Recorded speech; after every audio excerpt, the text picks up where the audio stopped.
Hey everybody, how you doing? My name is Baines and welcome to the Paradigm Effects Productive Sunday. I'm so glad you guys can be a part of it.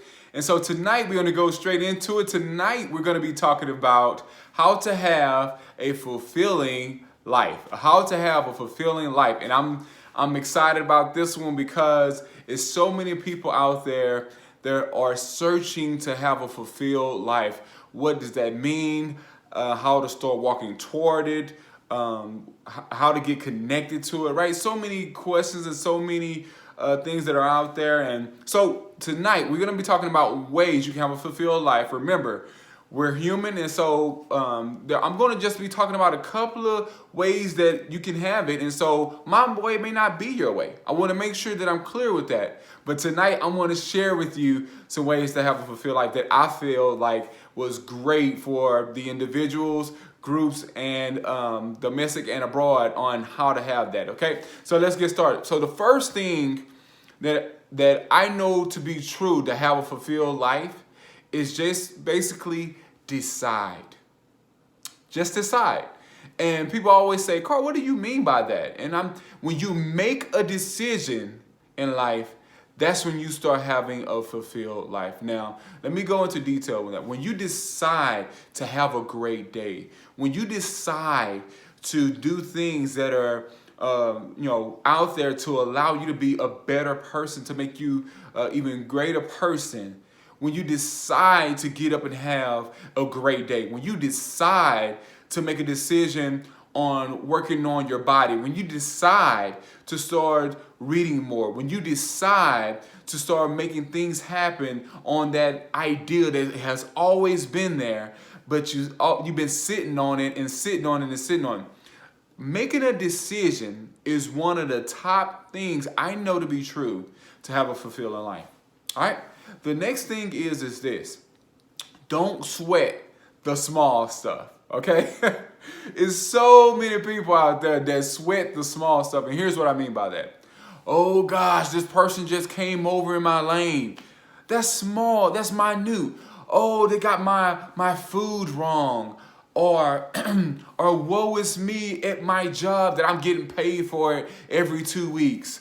Or woe is me that my shirt didn't match with what my pants have on, and vice versa, right? Listen, I'm not saying that those things are, not to be mindful of, and you want to look good, you want to feel good, you want to be good, you want to do all that stuff. But at the end of the day, if it's not life-threatening, then guess what? Don't sweat the small things that come to you, right?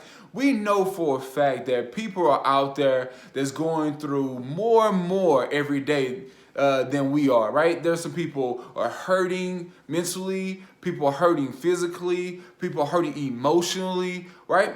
People are even hurting spiritually, right? And so who are we to constantly gripe or bicker about those things that are small, right?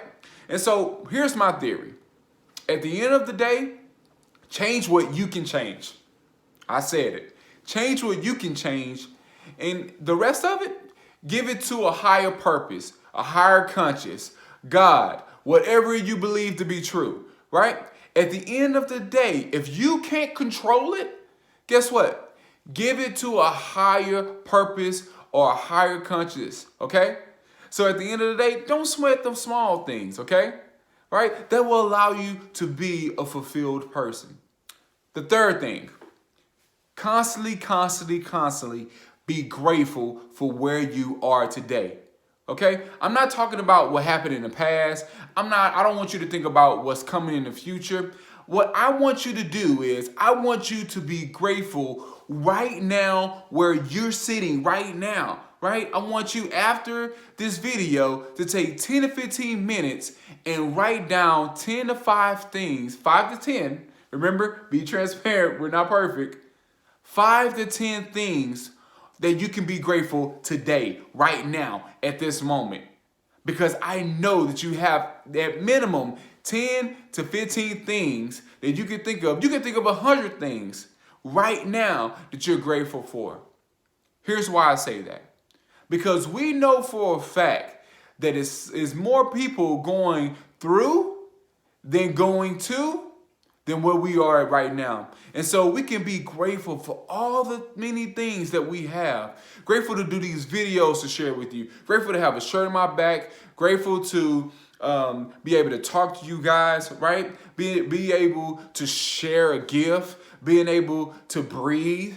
Being able to see, being able to move my hands and have gestures and smiles and laughter, right? When you come up and you wake up with this mentality of gratefulness, then it allows you to be a better you, and that in turn makes you a fulfilled person.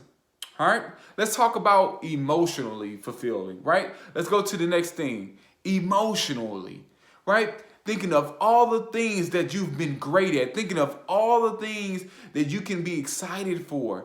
That's what we're talking about when we're saying being grateful. It also aligns with being emotionally, okay? All right, so the next thing is, I want you to think about this because this is one I want you to really put your mind to, okay? To be a fulfilled person, sometimes you have to be still. All right?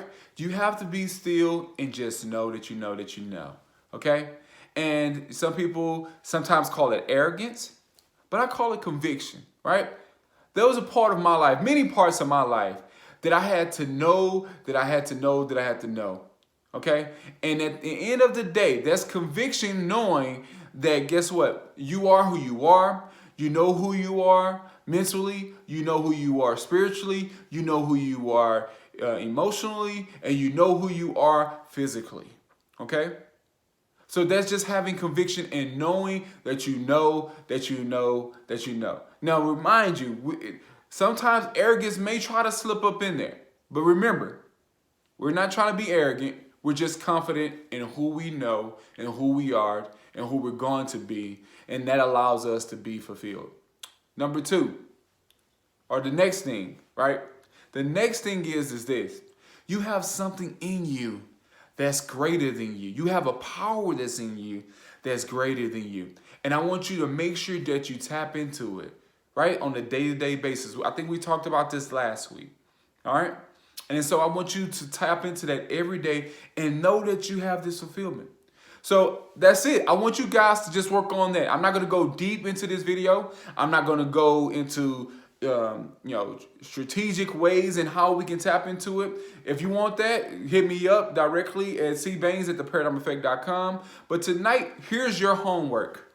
I want you to tap into, right, being grateful. I want you to tap into being present. I want you to tap into understanding that somebody didn't wake up this morning, right? Knowing that there's a higher conscience or God or a purpose that's bigger than you. Knowing that you're a co-creator, understanding that, guess what? Just because one ideal comes up doesn't mean that you can't come up with another ideal, right? Meaning that, guess what? If one thing stopped, that doesn't necessarily mean that something else could be going.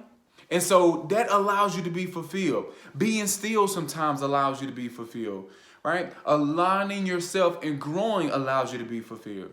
So with that, I'm going to end this video. I want you guys to have a great day. And your homework tonight is to write down those 10 or 15 things that you're grateful for. I want you to be still tonight or tomorrow morning, right? I want you to tell me how that made you feel. I want you to tell me, Carl, that made me feel like, and you go ahead and fill in the blank, all right? Hit me at theparadigmeffect.com or hit me at cbaines, hit me at cbaines@theparadigmeffect.com so you can hit my email directly. And with that, I'm Carl Baines, and this is The Paradigm Effect. And what we do here is this. We transform your thinking in order to transform your life. You guys have a great night and take care.